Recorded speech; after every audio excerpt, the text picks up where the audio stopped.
우리가 지난주에는 우리 예수 그리스도의 성육신하신 목적 세 가지에 대해서 말씀을 살펴봤습니다. 성육신하신 목적 첫 번째는 아브라함의 자손을 붙잡아 주려 하심이라. 주께서 오늘도 우리 성도들을 붙잡아 주시는 은혜가 있어서 주 예수 그리스도를 떠나지 못하고 주님 앞으로 가까이 나오게 되는 것입니다. 또 우리 주님께서는 위기에 빠진 성도들을 언제나 붙잡아 주시고 실족하지 않도록 하시는 주님이세요. 우리 예수 그리스도의 성육신하신 목적 두 번째, 자비하신 대제사장이 되려 하심이라. 하나님께서 구약 시대에 천사를 대제사장으로 선택하지 아니하시고 연약한 인간을 대제사장으로 세우셨습니다. 그 이유는 천사는 인간의 연약함을 동정할 수가 없기 때문에 그래요. 우리 예수님께서는 우리의 대제사장이 되기 위하여 인간이 되셨고요, 우리의 모든 연약함을 다 친히 경험하셨어요. 그래서 우리 성도들을 향하신 우리 주님의 마음은 한없는 사랑과 긍휼과 자비입니다. 우리 예수 그리스도의 성육신하신 목적 세 번째, 우리를 도우려 하심이라. 우리 예수님은 성육신하셔서 말로 다 할 수 없는 고난과 시험을 당하셨어요. 주님께서 시험을 당하셨은즉 시험 당하는 자들을 능히 도우시느니라. 우리 주님은 어제나 오늘이나 영원토록 변함없이 주님을 바라보고 의지하는 자들을 도우시는 주님이에요. 이 놀라운 은혜로 우리 늘 승리하며 살아가는 성도들이 되시기를 바랍니다. 오늘 본문 말씀, 우리 히브리서 3장 1절 말씀을 제가 한번 읽어드리겠습니다. 우리가 믿는 도리에 예수를 깊이 생각하라. 우리가 믿는 도리라고 하는 것은 고백하다, 이런 뜻이에요. 그래서 이것을 다시 제가 설명드리면, 우리가 믿음을 고백하는 예수를 깊이 생각하라 라고 하는 뜻입니다. 초대교회 성도들의 신앙 고백의 대상은 예수님이었습니다. 초대교회 성도들은 예수는 주라고 신앙을 고백했어요. 예수는 주라고 하는 것이 무슨 뜻입니까? 제가 수십 번도 넘게 말씀을 드렸는데요, 예수는 여호와 하나님이시다라는 거예요. 또 초대교회 성도들은 예수는 그리스도라, 이렇게 신앙을 고백했습니다. 그리스도는 기름 부음을 받은 자를 뜻하는데, 더 쉽게 설명드리면 구원자를 가리키는 것입니다. 예수는 구원자라, 이렇게 고백하였고, 또 예수는 주가 되시고 우리의 구원자가 되신다라고 하는 것을 그들은 전하고 가르친 것입니다. 오늘날 모든 사람들이 다 신앙을 가지고 있습니다. 그러나 누구를 믿고 무엇을 믿느냐가 중요한 것이죠. 어떤 사람은 마리아를 믿고, 어떤 사람은 이슬람을 믿고, 어떤 사람은 석가를 믿고, 어떤 사람은 점치는 것을 의지하고, 또 어떤 사람은 돈과 권력을 의지하며 살아갑니다. 우리의 신앙의 고백의 대상이 되시는 예수 그리스도를 깊이 생각하라. 이 말씀은 무엇이든 다 믿어도 된다는 뜻이 아니라, 우리의 신앙이 오직 예수 그리스도를 믿는 것이 아니라면 전혀 무익하고 헛되고 쓸모없는 것이라는 뜻입니다. 말세에 예수님을 믿는 자들이 많이 있어요.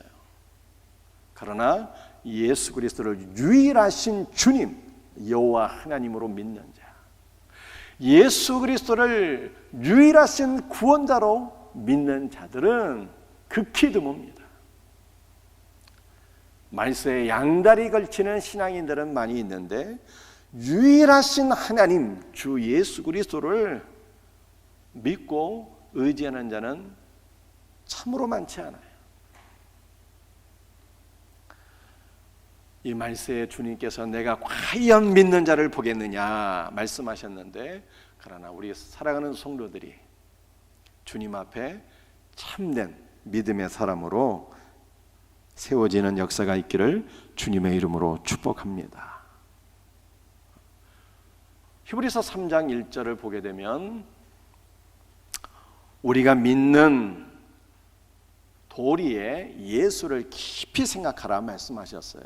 깊이 생각한다는 것이 두 가지 뜻을 가지고 있습니다. 하나는 깊은 관심을 갖고 자세히 본다는 뜻이요, 두 번째는 깨닫고 이해하다라고 하는 뜻입니다. 즉 예수 그리스도를 깊은 관심을 갖고 자세히 주목하게 되면 그가 누구이신가를 깨닫고 이해하게 된다는 뜻이에요. 예수 그리스도를 주목하여 그가 누구신지를 알게 되면 죄와 사망의 권세에서 벗어나서 하늘의 풍성한 은혜와 생명을 누리게 됩니다. 반대로 예수 그리스도를 깊이 생각하지 않는 자가 있다면 그는 주님을 무시하고 멸시하는 자요. 주 예수를 멸시하는 자는 반드시 하나님의 심판을 받게 됩니다. 그러므로 성도는 눈을 들어 주 예수를 바라보며 그가 누구이신가를 반드시 깨달아 알아야 되는 것입니다. 그렇다면 오늘 본문이 말씀하고 있는 주 예수는 어떠한 분입니까? 히브리서 3장 1절 말씀을 제가 다시 한번 더 읽어드립니다. 우리가 믿는 도리의 사도이시며 대제사장이신 예수를 깊이 생각하라. 먼저 오늘 본문 말씀은 우리가 믿는 바 예수 그리스도의 외모를 깊이 주목하라, 이렇게 말씀하고 있잖아요. 예수 그리스도의 외모는 보잘것이 없어서 주님의 외모에 주목하는 자가 있다면 그는 반드시 실망할 수밖에 없습니다. 구약 성경 이사야서 53장 2절 말씀을 함께 같이 읽어보도록 하겠습니다. 그는 고운 모양도 없고 풍채도 없은즉 우리가 보기에 흠모할 만한 아름다운 것이 없도다. 인간은 외모를 중시합니다. 이목구비가 얼마나 바르고 몸매가 얼마나 날씬하고 옷은 무엇을 입고 학교는 어디를 나왔고 이러한 겉으로 드러나는 외모를 중시하죠. 그러나 예수 그리스도는 고운 모양이 없으셨어요.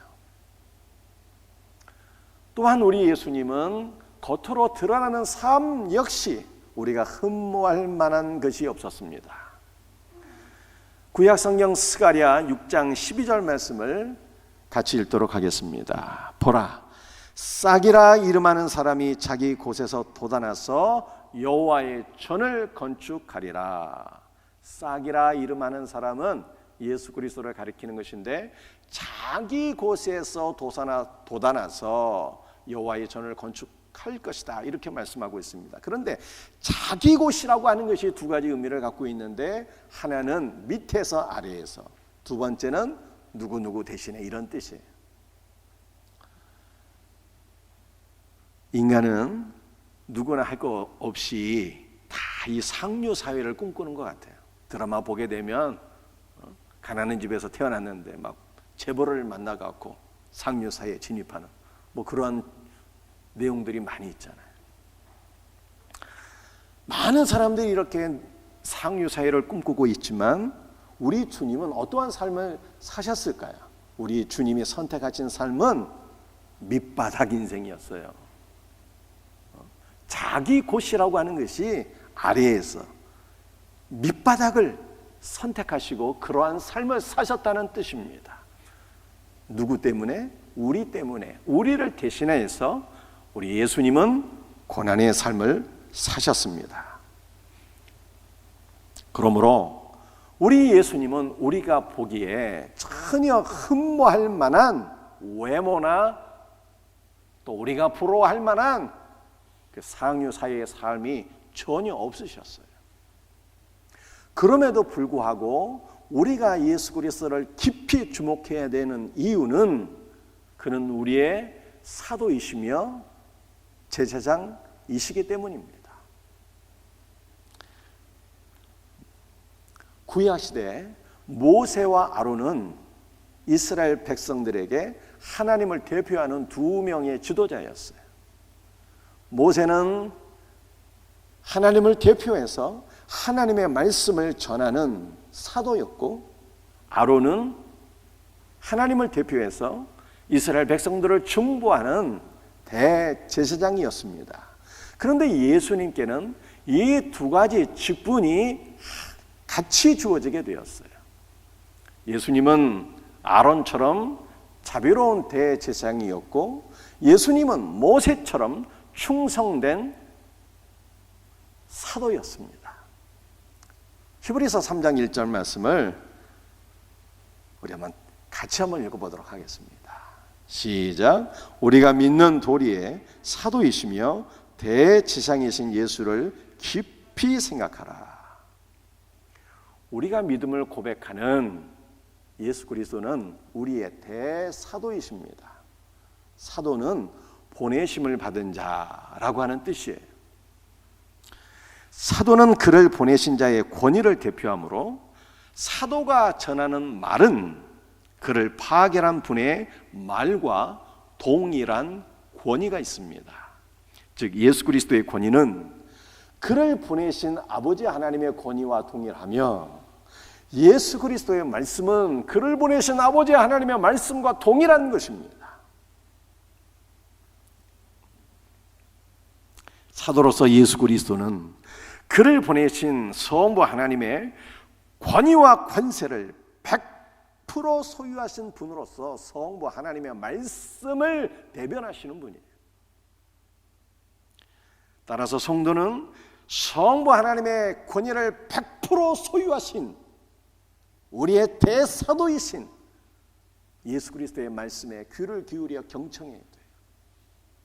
마가복음 12장 6절 말씀입니다. 한 목소리로 같이 읽도록 하겠습니다.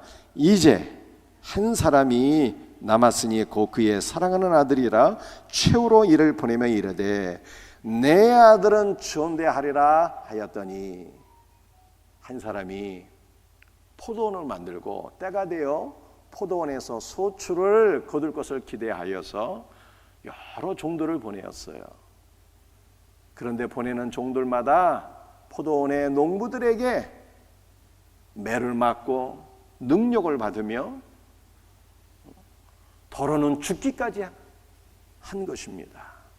그래서 이 포도원 농장의 주인이 최후로 마지막으로 자신의 사랑하는 아들을 보내며 기대를 했어요. 내 아들만큼은 전대하리라. 내 아들의 말만큼은 저들이 경청하겠지 라고 기대하면서 자신의 사랑하는 아들을 농부들에게 보낸 것입니다. 여러분들, 이 포도원 농장의 주인은 아버지 하나님을 가리키는 것이고, 아버지께서 보내신 종들은 구약시대의 여러 선지자와 또한 신약의 사도들을 가리키는 것이고, 최후로 아들을 보냈는데 그 아들은요 성자 예수 그리스도를 가리키는 거예요. 아버지께서 최후로 아들을 보내셨다는 것이 무슨 뜻이겠습니까? 이제 내 아들의 말을 경청하여 들으면 좋으려니와, 내 아들의 말까지도 듣지 않는다면은 끝이다 라고 하는 심판의 선언인 것입니다. 그러므로 우리는 아버지께서 최후로 보내신 아들의 말은 어떻게 해야 되는 것입니까? 경청하여 듣지 않으면 안 되는 거예요. 세상의 소리를 듣게 되면 마음에 두려움이 생겨요. 어디서 이 사고 사건이 터지게 되고, 코로나가 또 창궐하고 있고, 또 이 홍수가 얼마나 이 범람하고 있는지, 이런 것을 생각해 보게 되면 정말로 말세가 다 된 것 같고 마음에 두려움이 생겨요. 또 세상의 소리를 듣게 되면 드라마를 본다든지 연애 프로그램을 시청한다든지 하게 되면 우리의 마음에 기쁨이 생깁니다. 그러나 그러한 기쁨은 잠시의 기쁨이요, 결코 세상의 소리는 우리들에게 참된 만족이나 기쁨이나 생명을 줄 수가 없어요. 우리에게 참된 만족과 기쁨과 생명을 주시는 것은 오직 주 예수의 말씀뿐입니다. 주님의 말씀을 무시하는 것은요, 그를 보내신 아버지 하나님과 아들을 함께 무시하는 것이요, 주 예수의 말씀을 경청하는 것은 아버지 하나님과 그의 아들 예수 그리스도를 함께 존중히 여기는 것입니다. 그러므로 성도는 말씀을 듣되 아버지의 권위와 관세 100%를 갖고 이 땅에 오신 우리의 대사도이신 예수 그리스도의 말씀에 귀를 기울여 경청해야 되는 것입니다. 사모하는 마음으로 말씀을 들어야 되고요, 순종의 마음으로 주님의 말씀을 들어야 되는 것입니다. 제가 우리 성도들에게 질문합니다. 여러분들은 주님께서 여러분들에게 말씀하시는 것을 듣고 계신가요? 내 마음속에 지속적으로 말씀하시는 것이 혹시 있지는 않습니까? 그렇다면 그 말씀에 반드시 귀를 기울여 경청하시고 순종하셔야 돼요. 주님께서 나에게 말씀하시는 것을 경청하며 순종하는 것이 내가 살 길이요, 그것이 생명의 길이요, 그것이 복받는 길임을 믿으시기를 바랍니다. 제가 여러분에게 다시 질문합니다. 여러분에게 주님께서 지속적으로 반복적으로 우리에게 강력하게 말씀하시는 것이 혹시 없습니까? 그렇다면 여러분과 주님 사이에는 무엇인가 문제가 있는 거예요. 여러분들, 우리 주님은 우리의 대사도로서 오셨는데요, 이것은 아버지께서 보내신 아버지의 말씀을 대언하는 분이라는 뜻입니다. 우리 주님은 지금도 우리에게 말씀하시는 분인데 나에게 주시는 말씀이 없다는 것은 주님과 나의 영적인 관계에 문제가 있다는 것입니다. 그러므로 우리는 주님의 말씀에 귀를 기울여 경청하여서 내게 말씀하시는 주의 음성을 들어야 될 것을 믿으시기를 바랍니다. 어떻게 들을 수가 있을까요? 한 가지 팁을 드린다면 메모하는 것이 아주 좋습니다. 설교를 들을 때 메모하는 것이 좋아요. 정치인 가운데 어떤 분은 메모를 잘 하시더라고요. 메모한다는 것은 상대방의 말을 경청하여 듣겠다는 뜻입니다. 메모하여서 주님의 말씀을 경청하여 들으심으로 여러분의 영혼이 살 수 있는 은혜와 복을 누리시기를 주 예수의 이름으로 축복합니다. 예수 그리스도는 우리가 믿는 바 우리의 대사도이시며 그리고 우리의 대제사장이십니다. 여러분들 성경에 여러 가지 많은 번역본이 있는데요, 그 많은 번역본 가운데 하나는 라틴 바이블이라고 하는 것이 있는데, 이 라틴 바이블은 대제사장을 교량을 놓는 자, 교량을 세우는 자로 번역을 했습니다. 즉 대제사장은 하나님과 인간 사이에 다리를 놓는 자임을 뜻하는 것입니다. 이것을 다른 말로 표현하면 하나님과 인간 사이를 이어주는 중보자라고 하는 뜻이에요. 예수님께서 요한복음 14장 6절에서 이렇게 말씀하셨습니다. 내가 곧 길이요 진리요 생명이니 누구든지 나로 말미암지 않고는 아버지께로 올 자가 없느니라. 예수 그리스도는 인간이 아버지 하나님께로 나갈 수 있는 유일한 다리요 길이요 교량이라고 하는 뜻입니다. 따라서 인간이 하나님께로 나아가서 아버지 하나님을 만날 수 있는 유일한 길은 오직 예수 그리스도를 통하는 거예요. 예수 그리스도를 믿고 그를 의지하고 그와 연합되어 하나 된 자만이 대지상이신 예수 그리스도로 말미암아 아버지 하나님을 만나게 될 것을 믿으시기를 바랍니다. 구약 성경 역대상 23장 13절 말씀을 우리 스크린을 보시면서 함께 같이 읽도록 합니다. 아론은 여호와 앞에 분향하고 섬기며 영원토록 그 이름으로 축복하게 되었느니라. 여러분들, 이 말씀은 대제사장의 3대 사역을 우리들에게 보여주고 있습니다. 분향하고, 분향은 기도한다는 뜻이에요. 두 번째는 섬기고, 세 번째는 축복하고. 여러분들, 우리의 대제사장은 예수 그리스도이신데 예수님께서 날마다 우리를 위해서 중보 기도를 해주시고 우리를 축복하시니 성도는 복을 안 받을래야 안 받을 수가 없는 자인 것입니다. 얼마나 감사합니까?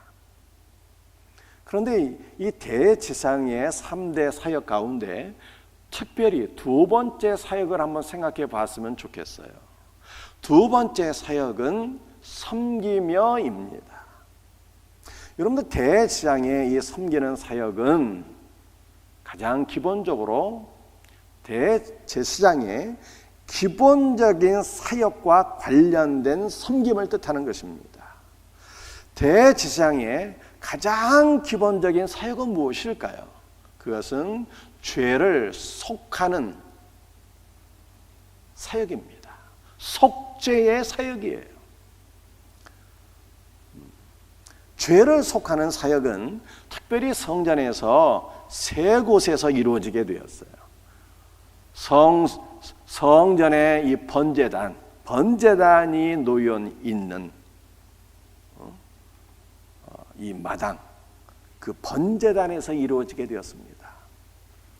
번제단 위에 속죄물을 주님께 드리게 될 때 우리의 죄가 사함받게 되는 것이죠. 두 번째는 성소 안으로 들어와서 분향단에서 이 속죄 사역이 이루어지게 되었어요. 분향단에는 4개 뿔이 있게 되었는데 이 4개 뿔에 피를 바르게 될 때 하나님께서 우리의 죄를 다 속해 주신 거예요. 이 뿔은 죄를 사하는 권세를 뜻하는 것입니다. 세 번째로는 말씀이죠. 지성소 안으로 들어와서 이 속죄소에서 속죄의 사역이 이루어지게 되었습니다. 구약시대 대제사장이 대속죄일에 1년에 단 한 차례 지성소 안으로 들어와서 자신과 백성들의 죄를 하나님 앞에서 사함받게 되었습니다. 여러분들, 이 대제사장의 이 속죄 사역과 관련해서 우리가 주목해야 될 것은 대제사장이 1년에 한 차례 이스라엘 백성들을 대표해서 지성소 안으로 들어와서 하나님의 임재 가운데 자신과 백성들의 죄를 사함받았다는 것입니다. 우리의 대제사장은 누구일까요? 바로 예수 그리스도입니다. 우리 예수님께서 지성소로 들어가는 길을 활짝 열어놓으시고 우리를 대표로 해서 지성소 안으로 들어가서 우리의 모든 죄를 다 사해 주셨어요. 때문에 우리 성도들은요, 우리를 대표하신 우리의 대제사장이신 예수께서 지성소 안으로 들어가는 길을 열어놓으셨기 때문에 예수 그리스도 안에서 이제는 지성소의 은혜를 누리게 된 것입니다. 여러분들, 지성소라고 하는 것은 어떤 곳이냐? 지극히 거룩한 곳이에요. 그곳에는 속죄소가 놓여 있었는데 이 속죄소는 하나님께서 임재하시는 거룩한 은혜의 보좌였어요. 대제사장의 사역은 바로 우리를 지성소 안으로 이끄시는 사역이요, 우리를 지성소 안으로 이끄시는 섬김을 가리키는 것입니다.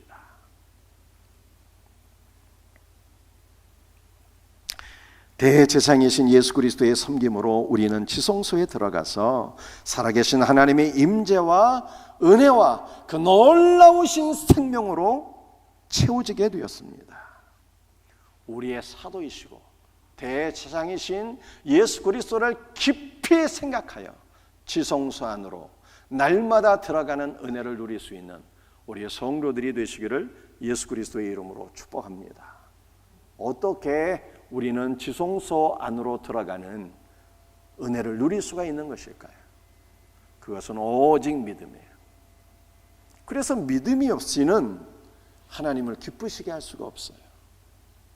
특별히 히브리서 3장 1절을 통해서 우리가 어떻게 지성소의 은혜를 누릴 수 있는가를 살펴보고자 합니다. 히브리서 3장 1절 말씀을 같이 읽도록 합니다. 그러므로 함께 하늘의 부르심을 입은 거룩한 형제들아. 여러분들 지성소 안으로 들어가는 은혜를 누리기 위해서는 첫 번째로 우리 성도는 하늘의 부르심을 입은 자임을 믿어야 합니다. 하늘의 부르심이라는 것이 무엇일까요? 그것은 하나님의 임재가 계시되고 경험되는 삶을 가리킵니다. 또한 하늘의 부르심은 우리의 삶을 땅의 삶에서 하늘의 삶으로, 육의 삶에서 영의 삶으로, 사망의 삶에서 생명의 삶으로 바꿔주시는 부르심이에요. 따라서 이제 성도는 하늘의 삶, 영의 삶, 생명의 삶을 살게 된 것입니다. 성도가 하늘의 삶으로 부르심을 받았다는 것은 이제 땅의 일은 다 포기하고 그만두고 또는 대충 적당히 해도 좋다는 뜻이 아니에요. 하나님께서 우리에게 이 땅에 있는 동안 많은 일들을 맡겨주셨어요. 가정의 일도 맡겨주셨고 직장에서 일하는 일도 맡겨주셨고 학생들은 학교에서 공부하는 일도 맡겨주셨어요. 그런데 이 땅의 일을 감당할 때 우리가 주님을 의지하며 최선을 다해서 일을 하고, 이 땅에서 일을 할 때 주님의 영광을 위해서 일을 하고 주님의 나라를 위해서 일한다면 이것이 가장 신령한 삶이요 하늘의 부르심을 받은 성도의 삶인 것을 믿으시기를 바랍니다. 그러나 하늘의 부르심은 이 땅의 것을 번성케 하는 부르심이 아니에요. 우리의 육신을 번성케 하는 부르심이 아닙니다. 하늘의 부르심은 살아계신 하나님의 임재를 경험하는 영적인 부르심이요 하나님의 생명을 누리는 그러한 부르심인 것입니다. 이 놀라운 부르심으로 주님께서 우리를 부르셨어요. 하나님의 임재를 경험하고 하나님의 생명을 누리는 삶으로 저와 여러분들을 부르신 거예요. 이것을 믿는 자마다 지성소 안으로 들어가는 은혜를 누리는 것입니다. 두 번째로 지성소 안으로 들어가는 은혜는요, 우리의 성도는 거룩하신 주님의 거룩한 형제된 것을 믿어야 되는 것입니다. 거룩하게 하시는 자 예수께서 우리를 거룩하게 하셨고 우리는 주 예수 그리스도의 은혜로 말미암아 거룩한 주님의 형제가 되었습니다. 이제 거룩함은 거룩하신 예수 그리스도와 우리 성도의 공통점이에요. 예수 그리스도와 우리를 끈끈하게 잇는 끈이 바로 거룩함입니다. 우리 주님께서는요, 우리를 거룩한 형제라고 그렇게 말씀하셨어요. 왜 그렇습니까? 그것은 우리의 대제사장 되시는 예수 그리스도께서 지성소 안으로 들어가서 속죄소에서 우리의 모든 죄를 다 사해 주셨기 때문입니다. 성도가 우리 주님께서 나를 거룩하게 하신 은혜를 믿지 못하면 교회 나오기가 싫어요. 하나님을 만난다고 성도를 만난다고 이 만남 자체가 거부가 돼요. 괜히 나 혼자 있고 싶고 아무도 만나기가 싫은 것입니다. 그러나 주님께서 내 모든 죄를 다 사해 주셔서 거룩하게 하신 것을 믿는 자는 지성소 안으로 들어갈 담력을 얻게 되고 지성소에서 하나님의 거룩한 임재를 경험해서 주님의 거룩하심으로 자신의 전 존재를 채우는 놀라운 은혜를 경험하게 되는 것입니다. 세 번째로 지성소 안으로 들어가는 비결 세 번째,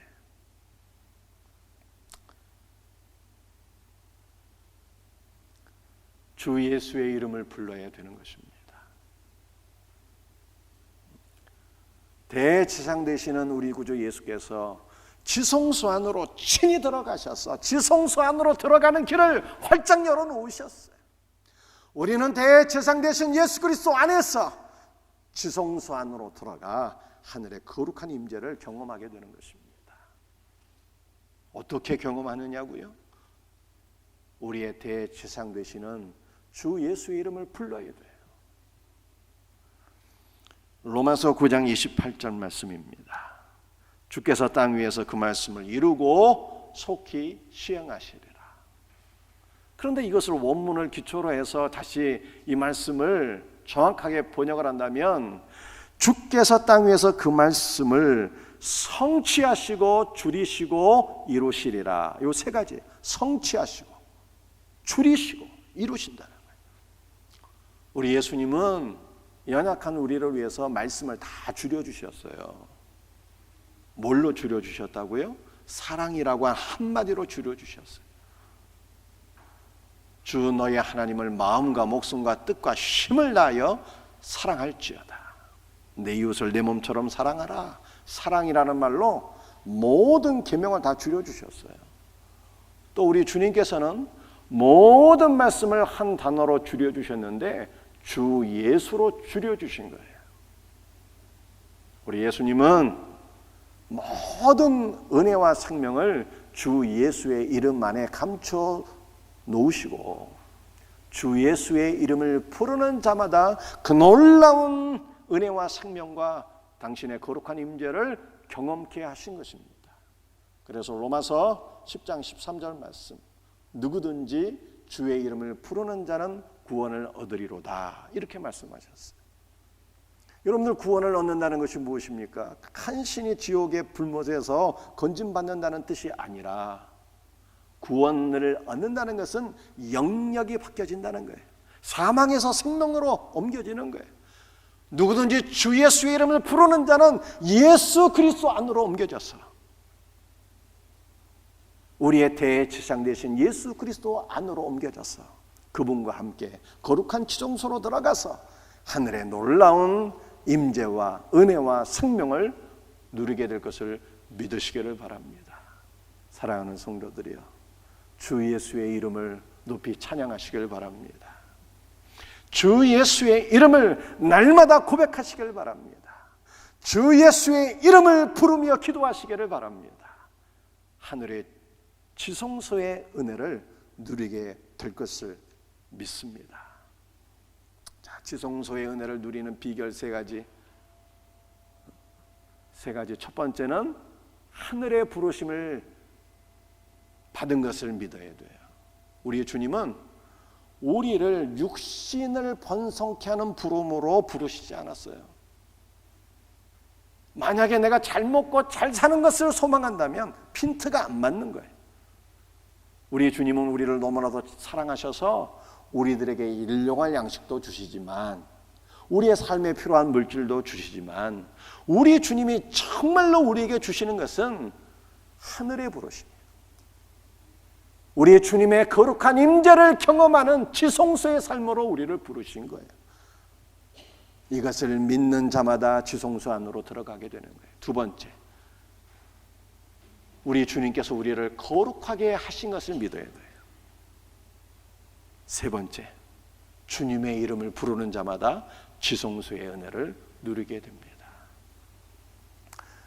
이제 마지막 결론적으로 다시 한 번 더 히브리서 3장 1절을 전체적으로 한번 같이 읽어보도록 하겠습니다. 함께 같이 읽습니다. 그러므로 함께 하늘의 부르심을 입은 거룩한 형제들아, 우리가 믿는 도리의 사도이시며 대제사장이신 예수를 깊이 생각하라. 하늘의 부르심을 받은 거룩한 형제들아, 하나님의 임재를 경험하는 삶으로 주께서 우리를 부르셨어요. 우리는 내 노력으로 거룩해지는 것이 아니라 주님의 은혜로 거룩함을 받은 주님의 거룩한 형제가 되었습니다. 우리의 믿음의 대상이 되시는 주 예수는 우리의 사도가 되세요. 그래서 우리는 주님의 말씀은 반드시 경청하여 들어야 돼요. 우리의 믿음의 대상이 되시는 주 예수는 우리의 자비로운 대제사장이에요. 그분이 우리를 위하여 지성소로 들어가는 문을 활짝 열어놓으셨고, 우리는 예수 그리스도로 말미암아 지성소 안으로 들어가서 하늘의 은혜와 생명을 누리게 된 것입니다. 사랑하는 성도들이여, 날마다 주 예수를 깊이 생각하시기를 바랍니다. 우리의 마음을 주님께 드리시기를 바랍니다. 그러면 우리 주님께서 우리를 더욱더 하늘의 부르심으로 불러주시고 지성소의 은혜로 날마다 우리를 채우시고 우리의 삶을 가장 신령하고 복된 삶으로 이끌어 주실 것을 확실히 믿습니다.